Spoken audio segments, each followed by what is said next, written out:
tout le temps, parce qu'ils mobilisent régulièrement aussi, ils sont avec, on voit pas qu'ils sont avec nous, mais on passe la dernière fois la parole à une témoin aussi qui va parler de son frère. Bonjour, alors moi c'est Sarah Fakir, je suis la sœur de Badré Fakir qui a été assassiné il y a 3 ans. Donc on s'est rendu compte que, voilà, on a appris que c'était la famille qui était impliquée. Et cette famille, ils ont une amie qui est très proche d'eux, qui est OPJ. Ils l'ont contactée pendant que mon frère était encore séquestré, il n'était pas encore mort. Elle a été prévenue, elle n'est pas intervenue et mon frère il est mort plusieurs heures après. Par sa faute et par son manque d'action, mon frère n'est plus à côté de nous, il est mort. Et depuis, on a parlé de ce conflit d'intérêts à la justice. Ils nous ont fait croire qu'elle n'était plus dans l'enquête. Elle nous a dit qu'elle n'était plus dans l'enquête.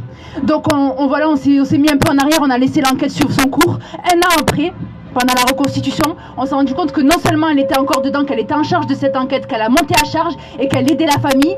Et depuis, on a fait des signalements auprès de l'IGPN. Et le procureur de la République ne voulait pas répondre. Ça fait 2 ans qu'on fait des signalements, qu'on le renvoie, que l'IGPN le renvoie.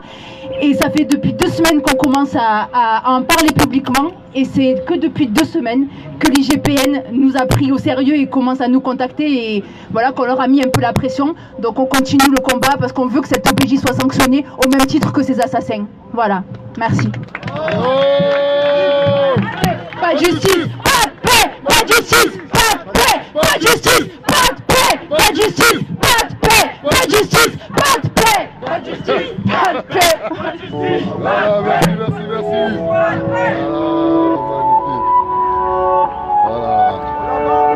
Voilà, vous avez bien vu. Amel a grandi dans la Hesse. À 2 ans, elle immigre du Maroc à la Tesse. Elle atterrit dans le 7-7, cité de la pierre collinée. Le ghetto français, c'est pas la jet set. Papa étage en nettoyage, maman femme de ménage. Amel devient une table en linge. C'est une femme dans un corps d'enfant. Quand on est pauvre, on est pas naïf longtemps. Seul, entouré de 4 frères, dans la misère, ça forge le caractère. C'est les années 80, de quoi parler dans le monde, hein? Un de ces grands frères tombe dans les héros. Vérité, je monte le t-shirt.